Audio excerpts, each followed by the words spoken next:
마태복음 27장 15절에서 17절 그리고 26절을 보시겠습니다. 명절이 되면 총독이 무리의 청원대로 죄수 한 사람을 놓아주는 전례가 있더니 그때에 바라바라 하는 유명한 죄수가 있는데 그들이 모였을 때에 빌라도가 물어 이르되 너희는 내가 누구를 너희에게 놓아주기를 원하느냐 바라바냐 그리스도라 하는 예수냐 하니 이에 바라바는 그들에게 놓아주고 예수는 채찍질하고 십자가에 못 박히게 넘겨주니라. 아멘. 우리 성경에는 여러 사건이 기록되어 있고 또 여러 사람들이 이름이 명시되면서 이렇게 아주 많은 다양한 일들이 또 사람들이 기록되고 있습니다. 성경을 읽을 때에는 하나의 지나간 역사에 대한 기록 문헌이라기보다 그 많은 역사 중에서 선택되어진 한 사건이나 사람을 통해서 하나님께서 사람을 어떻게 구원하시고자 하는 하나님의 그 구원의 계획이라든가 그 사랑이라든가 또는 세상을 통치하시고 심판하시는 분이 하나님이시라는 것을 알게 하시기 위해서 그렇게 사람이나 사건들을 기록해 놓은 것입니다. 본문에도 바라바라고 하는 사람을 통해서 하나님께서 우리를 어떻게 사랑하셨고 또 하나님께서 이 시대에 어떻게 인생을 구원하시는가 하는 것을 알게 하시기 위해서 이 바라바의 한 사건을 통해서 이제 우리에게 계시하고자 하는 것입니다. 그래서 바라바가 받은 은혜 이런 제목으로 말씀을 나누고자 합니다. 첫 번째로 바라바라고 하는 이 사람이 아주 그 흉악한 살인 강도자였다고 하는 사실입니다. 당시에 가장 흉악한 범죄자, 또 정치적으로나 밀란을 일으키거나 또는 살인을 하거나 그 중에서도 아주 흉악한 사람들은 지하 동굴 안에 이제 가두어서 그래서 그 죄수는 이제 사형 집행을 이제 하게 되는데 유대인 법에는 없지만은 로마가 그때 당시에 처리할 때에 십자가에 못을 박아서 피를 흘려서 목마르게 해서 그래서 이제 처형을 하게 되는 이런 죄수들 중에 바라바라는 사람, 이 사람은 아주 흉악한 그런 범죄자였습니다. 바라바에게는 인생이 이제 미래가 없고 바라바는 일상의 생활에 허강 가운데 있었습니다.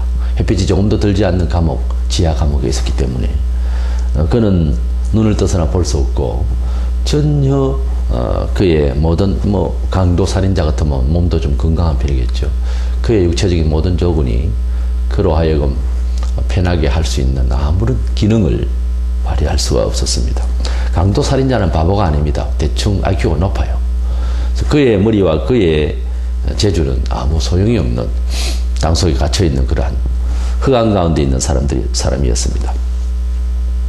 이런 바라바의 처지는 곧 우리 인생을 살면서 그 어떠한 지식과 지혜와 힘과 권능이 있다 하여도 우리는 스스로 구원을 얻을 수가 없고 우리는 마치 지하 햇빛이 빛이 하나도 들지 못하는 감옥에서 갇혀 있었던 바라바의 인생처럼 우리는 남은 생애를 그저 불러내면은 사형이나 집행을 당하는 이런 살인 죄수와 같은 인생처럼 인생을 우리가 살면서 창살 없는 감옥이라고. 정말 이 세상에는 여러 가지 문화 속에서 우리가 자유로운 것 같지만 우리는 이 인생이 어쩌면 창살 없는 감옥 속에서 살듯이 여러 입장에서 우리는 스스로 사실은 자유하지 못하고 돈과 명예와 자랑과 또 스트레스 속에서 여러 영혼의 상태, 육체의 상태가 그렇게 묶여져 있는 생활을 사실은 하고 있습니다. 현대 생활은 우리가 자아상실의 시대라 그러고 그리고 문화 속에서의 나는 있지만은 내가 누구냐를 정말 자기 정체성을 상실한 그런 시대 말에 우리가 살고 있습니다. 바로 우리가 먹고 입고 우리가 살고 있지만 그러나 태양이 떠올라도 우리 마음은 여전히 어둠 속에서 칙칙한 생각과 미래가 없는 인생을 살면서 정말 20세기 말에서 이어져 21세기 초에 미래가 묘연하고 국제 정세도 아주 불안하고 또 여러 자본도 고갈한 상태에서 여러 수억이 절대 빈곤으로서 마구 죽어가는 이런 지구촌에서 또 공해로 인해서 그리고 원자의 피해를 인해서 그리고 자주 일어나는 지진과 여러 가지 화산, 자연의 피해 이러한 상황 그리고 우리 사람들의 정서상 도덕성의 파괴와 무질서함 이런 것들이 우리로 하여금 우리를 충분히 자유롭게 한 것 같았지만 우리를 묶어놓고 우리를 가두어 놓지는 않았지만 우리의 삶 자체가 정서적으로 정말 창살 속에 있는 것처럼 이렇게 가두어져 있는 것 아닌가 생각을 합니다. 바라바는 그가 무슨 일이 일어난지 밖에 또 상황을 누가 들려줄 일도 없습니다. 그런데 6월절기가 되어서 이스라엘이 애굽에서 종살이 430년을 종집을 짓고 홍해를 건너서 기적으로 하나님의 콜링을 받아 부르심을 받아서 기적적인 그러한 홍해의 기적을 통해서 이제 넘어온 그런 출애굽한 날을 기념하는 6월절기가 되었었습니다. 6월절기는 해방 이후에 태어난 우리들은 큰 감동이 없지만은 뭐 필름을 통해서 과거지사를 듣기만 했지 우리는 체험을 하지는 못했지만은 일제에 있다가 그렇게 조국의 해방을 가져왔을 때 8.15 해방의 광복 기념일은 해마다 돌아오지만 우리가 어르신들이 감동받는 것과 해방 이후에 태어난 우리들이 생각하는 것은 좀 많은 차이가 있겠죠. 그와 같이 일제의 엄청난 고통 속에 있다가 해방을 맞은 우리 조국 광복절 같은 그런 날이 바로 이스라엘의 6월절입니다. 아주 좋은 날이기 때문에 이 날에는 정말 아주 온 국민을 기뻐하고 또 사형 집행이라든지 이런 것은 하지 않습니다. 오히려 살인죄수를 하나 놓아주는 그런 특사를 하는 특별 사면을 하는 그런 아주 축제의 날이고 기쁜 날인 것입니다. 이 날에 바라빠가 이제 부름을 받아서 나오게 되는 이런 희한한 이 생각이 나타나게 되는데 우리 바라빠는 삶의 처지가 곧 바로 우리 인생이 살아가는 이런 하나님 없이 예수 없이 살아가는 이런 자유 속에서의 부자유 그리고 많은 사람 속에서의 군중 속에서의 고독을 그리고 풍부한 자원과 많은 과학적 발전 속에서 뭔가 늘 부족해하는 우리 인생의 어떤 영적인 처지와 같다는 것이죠. 주님이 우리를 말씀하실 때에 흑암 가운데에 캄캄한 가운데에 어두운 가운데에 산다고 그렇게 표현하고 있습니다. 우리 예수님께서 이 세상에 오신 것은 요한 복음에서 요한은 그렇게 말했습니다. 빛이 이 세상에 비춰졌다고. 예수님은 참 빛으로 이 세상에 오셨다. 그래서 우리는 이 세상에 낮이면 태양이 그리고 밤에는 전등불을 켜지만은 과학적으로는 빛이 있지만 우리 마음의 영적으로는 여전히 어둡고 이렇게 죽은 상태의 캄캄한 가운데에 우리 인생이 살아간다고 말하고 있습니다. 골로새서 1장 13절에 보면 그가 우리를 흑암의 권세에서 건져내서 그의 사랑의 아들의 나라로 옮기셨으니 그랬습니다. 그리스도 예수께서 이 세상에 오셔서 우리를 구원하셨다고 하는 것은 어떤 사회적인 복지적인 차원에서 기독교의 어떤 활동이 아닙니다. 우리 영혼 상태가 흑암 가운데 캄캄한 어두운 세력의 이 세상의 영에 빠져 있다가 매여 있다가 예수 그리스도를 통해서 이제는 귀신이나 미신이 요구하는 대로 살지 아니하고 매이지 아니하고 이제는 의문과 지치함과 그리고 이 세속에서 망가지는 이러한 처세와 그리고 문화를 갖다 우리가 욕구를 하는 것이 아니라 바로 하나님의 나라와 영원한 것과 맑고 밝은 쪽으로 우리가 시선을 집중하고 그리고 우리가 취사 선택을 하고 하나님의 뜻을 고려하고 그렇게 살아가게 되는 밝은 생각을 가진 것이 기독교입니다. 그래서 기독교가 들어가는 곳에 항상 문화가 개발되고 어둡고 칙칙한 이런 문화가 이제 새롭고 밝은 정신 문화로 바뀌면서 그래서 사회 개량 운동도 일어나고 우리나라도 그렇게 아주 급속도로 기독교가 들어오면서 사회 문화가 바뀌게 된 거죠.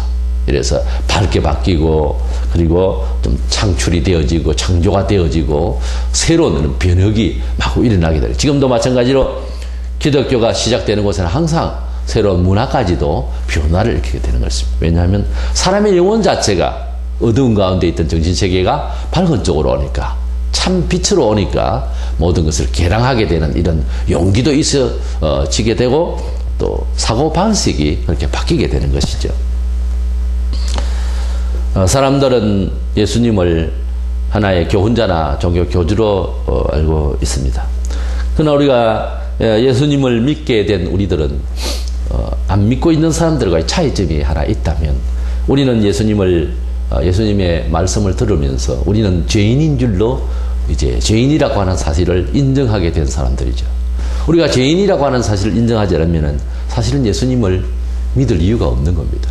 내가 죄인이기 때문에 내가 하나님 앞에서 이 죄 많은 세상에서 죄로 먹고 살고 죄를 짓고 살고 죄 속에서 태어난 자신으로 확실히 알기 때문에 예수님이 필요함을 알고 그래서 우리는 예수님을 믿습니다. 예수님을 믿지 않는 사람은 그렇게까지 심각하게 생각하지를 않는 거지요. 그러나 성경은 요한일서 3장 15절에 보면은 그 형제를 미워하는 자마다 살인하는 자니 그랬어요. 우리가 사람을 꼭 육체적으로 죽여서만 죽이는 것이 아닙니다. 그 사람이 먹지 못하게 음식을 빼앗아 버리고 굶어서 이렇게 죽으면은 그건 내나 간접 살인이 되는 것입니다. 그와 마찬가지로 오늘날 얼마나 많은 사람들이 음식에 문제를 일으켜서 사람을 육체를 해하고 사람을 죽이기까지 하고 얼마나 그렇게 어렵게 합니까? 우리가 꼭 어떤 무기를 들고 사람을 이렇게 찔러서 죽여서 그래서 살인한 것만 아니라 미움 자체가 있어가지고 그를 미워하는 것부터 벌써 살인이 시작되는 것으로 성경은 확실하게 살인의 의미를 확실하게 심리적으로 진단해 주는 거예요. 미워하는 것부터 시작되거든요. 살인은. 미워하지 않으면 어떻게 살인을 합니까? 정신질환자가 사람을 죽인다든지 어떤 사고로 죽이는 것은 모르지만 이제 사람을 죽인다 할 때는 그 미움이 시작됐기 때문에 죽이는 거예요. 그래서 성경은 미워하는 자체가 살인하는 것이라.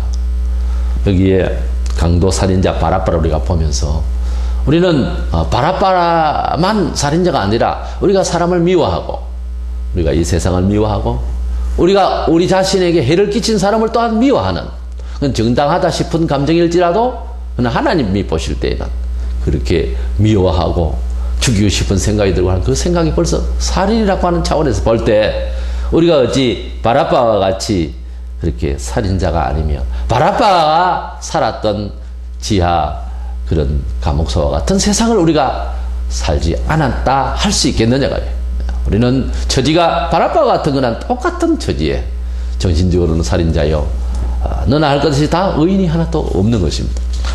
이런 차원에서 우리는 바라바가 주님이 그날 이제 살아나야 되겠는데 그 유월절기의 좋은 날에 참 죄수 하나를 놔주는 이런 전례가 있어서 그래서 빌라도가 예수를 쳐다볼 때 별로 죄를 찾을 수도 없고 해서 그냥 백성들에게 물으면은 예수를 하나 놓아줄 것 같아서 아마 그랬는지도 모릅니다. 그러나 엉뚱하게도 바라바를 놔주고 예수를 십자가에 못 박아야 된다고 이렇게 되어버렸습니다. 그래서 바라바는 정말 살인자로서 전혀 혜택 받을 수 없는 이런 사람인데 이렇게 예수 대신에 바라바가 이제 추록을 하게 되는 이런 축복을 누리게 된 거죠.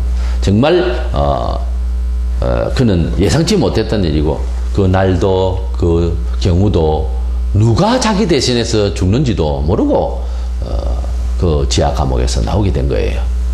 이제 두 번째로 우리가 이런 부분을 보면서 우리가 예수님을 믿게 되고 구원을 받게 되는 내용은 바로 오직 주 예수 그리스도의 은혜로 구원을 받았다고 하는 이런 사실을 확인하자는 거예요. 이래서 마태복음 본문 7장 15절에 보면 명절이 되면 총독이 무리의 청원대로 죄수 한 사람을 놓아주는 전례가 있었다 그랬습니다. 우리가 이 바라바가 그런 처지에서 노임을 받고 굴에서 나와서 그가 햇빛을 보게 되고, 그렇게 군중들 속에서 바라바가 나와서 자기가 체면이 있다면은 왜 나를 부르는지도 얼떨떨하게, 이렇게 백성들이 환호를 하고 엄청난 사람들이 모여있는 상황에서 그 지하 감옥에서 들렁 나와가지고 보니까 상황이 이게 이해할 수 없는 그런 상황이 된 것입니다. 그리고 그는 누가 처형받기 전에 그를 위해서 누가 뭐 도움을 주거나 그럴 처지가 아니었을 것입니다.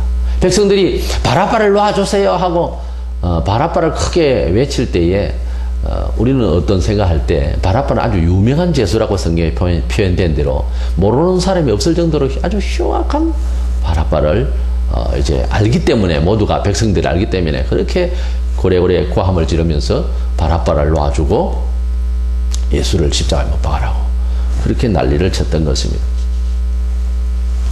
그는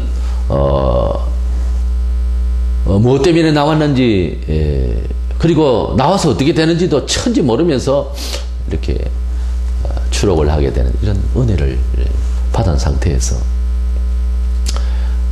빌라도는 자기 아내로부터도 예수를 정죄하면 안 된다고 하는 이런 청을 받기도 하고 이렇게 했지만, 그러나 백성들의 또 고소 내용도 명확하지 않았습니다. 뭐를 잘못했는지를 말하라고 했을 때에 고함만 질렀지, 죽이라 그러고 이런 소리만 들었지 별로 그렇게 내용이 자세하지도 않았고, 이런 상황에서 빌라도도 양심적으로는 예수를 죽이고 싶지 않았습니다. 예수를 놔주고 싶었어요. 그런데 백성들이 바라바를 놔주고 예수를 죽이라고 하니까 빌라도로서는 총독 자리에서 밀란이 자꾸 일어날까봐 근심이 되어서 그저 죄수 하나, 이 사람 하나 죽이는 거나 저 사람 하나 죽이는 거나 뭔 큰 차이가 있겠냐. 그래서 백성들이 밀란이 일어나고 시끌벅적하면 자기가 통치하는 데도 문제가 있으니까 그냥 알았다고. 그렇게 하고 예수님은 죄가 없어 보이는데 참 내 책임이 아니다, 그런 뜻으로 어떤 그때 관습상 대야에 물을 가져와 손을 씻으면서 이 신문에 대해서, 이 판단에 대해서는 나는 더 이상 책임이 없다, 뭐 이런 뜻으로 아마 손을 씻는 것 같아요. 그러면서 너희들이 알아서 처리해라고 그렇게 예수를 내보내버리고 말았습니다. 그래서 십자가에 못 박혀 돌아가시게 되었는데, 그 빌라도 총독이 그때 좀 더 심각하게 생각했으면, 조금만 더 심각하게 생각했으면 자기가 거기에서 판단을 아주 이렇게 하면 저렇게 하면 판단하는 대로 해결을 하기 때문에 얼마나 심각한 순간이었습니다. 그런데 백성들이 그렇게 난리를 치니까 그저 편한 대로 이렇게 예수님을 십자가에 못 박히게 내버려뒀던 것입니다. 큰 실수를 한 거죠. 그래서 우리 사람이 살아가면서 양심과 그리고 이제 자기 위치, 이게 상관관계가 일어나서는 안 된다고 말해요. 참 양심과 자기가 할 수 있는 일을 제대로 해나가야지. 우리가 실수로 판사가 잘못 판결을 하는 경우도 혹 있다고 합니다. 그래서 실수를 잘못 판단해 가지고서 수년 혹은 수십 년을 감옥살이 하게 하는 이런 경우가 역사에 가끔 있어서, 그것을 사실을 알게 된 이유로 어떤 판사는 옷을 벗는 경우도 있습니다. 빌라도가 그런 큰 실수를 한 거예요. 역사 속에 구주를 잘못 판단한 거예요. 그 사람을 잘못 안다는 게 얼마나 위험합니까? 어디 뭐 나사렛촌에서 선생 하나가 이렇게 고소를 당했는데 보아하니까 별로 악하게도 안 보이고 해서 놔주려고 했는데 백성들이 워낙 거부하니까 그냥 내버려 둔 거예요. 간단하게 말해서. 이것이 얼마나 빌라도로 하여금 실수하게 한 일이냐 이 말이에요. 촌에서 태어났든지 뭐든지 간에 사람 외모로 취급을 하지 말고 자세하게 어떤 백성이 와서 고소를 했든지 자세하게 물어서 내용을 판단해야 했었던 것입니다. 이와 같이 빌라도가 실수를 하게 되는 것도 다 하나님의 뜻 가운데서, 예정 가운데서 우리를 구원하시기 위해서 돌아가시는 예수님은 하나같이 처음부터 끝까지 당신께서 당하지 않아야 할 상황으로 다 당했습니다. 아기를 가졌을 때부터 시작해서 태어났을 때에 헤롯 대왕으로부터 죽임을 당할 이유도 아무것도 없는데 그런 위험부터 시작해서 주님이 사시는 가운데 전부 답이 없는 일들이에요. 사실은 예수님께서 하시는 일들이 삼자 입장에서 보면은 선한 일들밖에 없습니다. 악한 일 하나도 없어요. 잘못된 놈을 잘못됐다고 그랬지, 죄인을 죄인이라고 그랬지 뭐 잘못이에요? 죄인을 죄인이라고 회개하고 또 회개하면 좋아질 대책도 말씀을 하셨으니까 잘못된 게 아무것도 없어요. 하나님 아들이시니까 하나님 아들이라고 그랬고 친히. 근데 예수님을 십자가에 못 박아야 할 이유가 뭐냐고요. 그러나 성경은 하나님의 아들 예수 그리스도가 우리를 위하여서 십자가에 결국은 그렇게 오해를 받고 못 박혀 돌아가시게 되고 그 십자가의 죽으심을 통해서 우리가 구원을 받게 될 것이라고 그렇게 예정이 되어 있었고 그렇게 역사가 돌아가게 된 것입니다. 그런데 지금도 아무리 그 경우를 사회학적으로 그리고 또 우리 문화적으로 아무리 해석을 하려 해도 예수님이 십자가에 죽었어야 할 어떤 그 확정할 수 있는 답이 없는 거예요. 잘하면 종교적으로는 몇 가지가 있습니다. 왜냐하면 이스라엘 백성들이 하나님의 아들을 본 적도 없고 한데 친히 내가 하나님과 동등하다 그리고 그런 말에 대해서는 아주 그 상당히 충격이 가겠죠. 그리고 이제 사람의 죄를 용서한다 하는 그런 말씀을 할 때 성자 예수님은 바로 속죄하실 수 있는 권한이 있어요. 그러니까 하나님 외에 죄를 속할 수가 없는데 네가 누군데 나사렛 촌동네에서 나가지고 사람의 죄를 용서하느냐. 그리고 이스라엘 백성들이 그렇게 화를 내는 경우 같은 것을 보면은 우리 일반 이방인 나라에 사는 사람들은 죄에 대한 정의도 다르고 속죄에 대한 정의도 달라서 종교가 다르기 때문에 해석이 다르지만 유대인들에게는 다소 처음 당해보는 일이라 오해도 갈 수는 있습니다. 그러나 그것을 자세히 알아들은 사람은 하나님의 아들이시기 때문에 당연히 하실 수 있는 일이라고 생각을 한 사람들도 많이 있었기 때문에 생각하기 나름이었어요. 그렇게 결국은 잘못된 것이 아니라 이 말이에요. 이래저래 잘못된 것이 아닌데도 주님께서는 오해를 받으시는 거예요. 지금도 마찬가지로 그리스도인이 하나님의 뜻대로 살아가려고 하면 그 하나님 뜻대로 살아가는 그리스도인의 삶을 세상 사람들이 다 이해를 해주기를 바랄 수가 없어요. 상식 자체가 세상 상식이 아니기 때문에. 그러면서 우리가 희생이 되어지고 또 손해가 되어질 때 하나님으로부터 역사를 받아낼 수가 있는 거예요. 우리가 합리적으로 세상에 다 이해를 다 받고 그렇게 해서 우리가 하나님의 뜻을 이루지를 않습니다. 반드시 하나님의 이런 주님이 꼭 하신 것처럼 그렇게 희생과 할 말이 많은데도 고소하지 못하고 성경에 있는 그리스도인들이 이렇게 아주 특별한 경우가 아닌다면 불신자가 꼭 원하지 않는다면 그렇게 고소하는 것이 아닙니다. 하나님의 그 크신 사랑 가운데서 다 해결을 해야 되는 거죠. 특별히 그리스도 안에서 형제자매들은 법정에 가는 게 아니에요. 성경적으로. 이런 행식으로 살다 보면 어느 한쪽이 잘한 사람인데도 오히려 잘못한 사람 같죠. 또 예수님처럼 그렇게 손해를 보고 힘듭니다.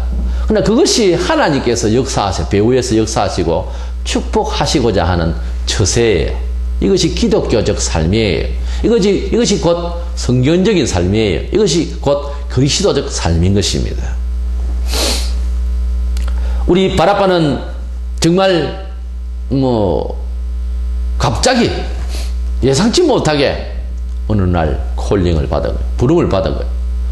근데 나와보니까 이제 잡혀가지고 묶여서 와가 있는 예수라는 분이 한 분 있고 백성들이 바라빠 가면서 갑자기 그냥 환호를 받아야 할 이유도 없는 자신이 어떨떨하게 나와서 이렇게 상황이 그렇게 된 거예요. 그랬을 때 바라빠가 처음에 누구를 받겠습니까? 바라빠 예수를 받지 않겠습니까? 딱 보고 나 대신 이 사람이 죽었다는 것을 알고 그 뒤에 전설에 그가 어떻게 예수를 믿었는지 또는 성경에는 그런 내용들이 자세하게는 안 나옵니다만은 바라빠가 그 상황을 평생 잊겠습니까? 자기가 죽어야 되는데 예수님이 대신 돌아가시게 된 거예요. 이 상황을 그래도 일말의 양심이 있다면은 일생을 어떻게 잊어버리겠느냐고요. 예. 우리가 예수님을 믿고 영생을 우리가 얻게 된 이 은혜는 절대로 자랑할 만한 일이 없습니다. 바라빠는 감옥에 갇혀서 그 누구라도 그 흉악한 죄수에 대해서 간섭을 해서 그 옥에서 빼낼 자가 아무도 없습니다. 전혀 안 되는 겁니다. 그때 상황은. 그런 바라빠가 이렇게 환호를 받으면서 나와서 풀려나서니 이 바라빠에 받은 은혜는 말로 다 할 수 없고 이것은 행용할 길이 없는 것이 부모의 능력으로도 안 되고 친구의 힘으로도 안 되고 국가의 힘으로도 안 됩니다. 이것은 하나님의 정말 아들의 힘으로 된 거예요. 하나님의 힘으로 된 거다 이 말입니다. 하나님의 경륜이 아니면은 바라빠가 나올 수가 없어요. 옥에서. 우리가 이 세상을 살면서 여러 가지 세상의 철학과 문화 속에 풍습 속에 살면서 이 세상의 가치 속에 살면서 아니면 그 지역에 오래 해묵은 가치 이념 속에 살면서 하나님을 만나게 된다고 하는 것, 이 어두운 세력의 세상에서 빠져나와서 하나님의 나라를 깨닫게 되고 구원을 받게 되고 빼내심을 받는다고 하는 것은 이것은 하나님이 주신 은혜인 것입니다. 순전히 하나님께서 역사하신 아주 특별한 역사에 더 이상 있을 수 없는 전무후무한 일인 것입니다. 우리가 예수님을 믿고 구원을 받게 되고 예수님이 하나님의 아들이심을 알게 되고 예수에는 다른 종교는 다 잡종교요 귀신 종교요 다 험한 것인 줄로 완전히 깨닫게 된 이것은 하나님이 주신 계시예요.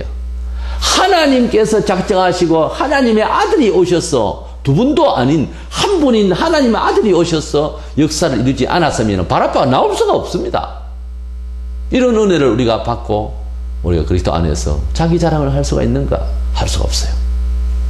로마서 3장 27절에 그런즉 자랑할 때가 어디 있냐? 있을 수가 없느니라. 무슨 법으로냐? 행위로냐? 아니라 오직 믿음의 법으로니라. 그렇게 말하고 있습니다. 우리는 오늘 주님께서 다시 오실 그날까지 정말 12월 되면 성탄절을 이제 만들어 놓고 사실은 성탄이 6월절기로 보고 있고 3월 말경 정도 이렇게 되는 걸로 보고 있는데 어쨌든 오래된 개토릭 신부가 만드는 이런 날짜지만은 이 성탄절기에 예수님이 이 세상에 오신다고 하는 것은 바로 어떤 것인가? 우리가 이 세상에서 흑암 가운데서 바라빠처럼 지하 감옥에 빛이 조금도 없는 곳에서 사는 우리에게 빛으로 오시는 예수님이십니다. 예수님이 이 세상에 성탄하시는 날을 진정으로 기념할 줄 안다면, 기념하고 싶다면 정말 우리가 얼마나 큰 죄인이고 얼마나 어두운 데 살고 있는 희망 없는 존재인가를 먼저 반성을 하면서 성탄절을 맞이할 수 있는 그런 감사함이 필요한 것입니다. 그런 가운데서 감사하면서 찬송하고 그래서 주님 오신 그 역사적 사실을 감사할 줄 아는 그런 성탄절기를 우리가 맞이해야 되는 것입니다.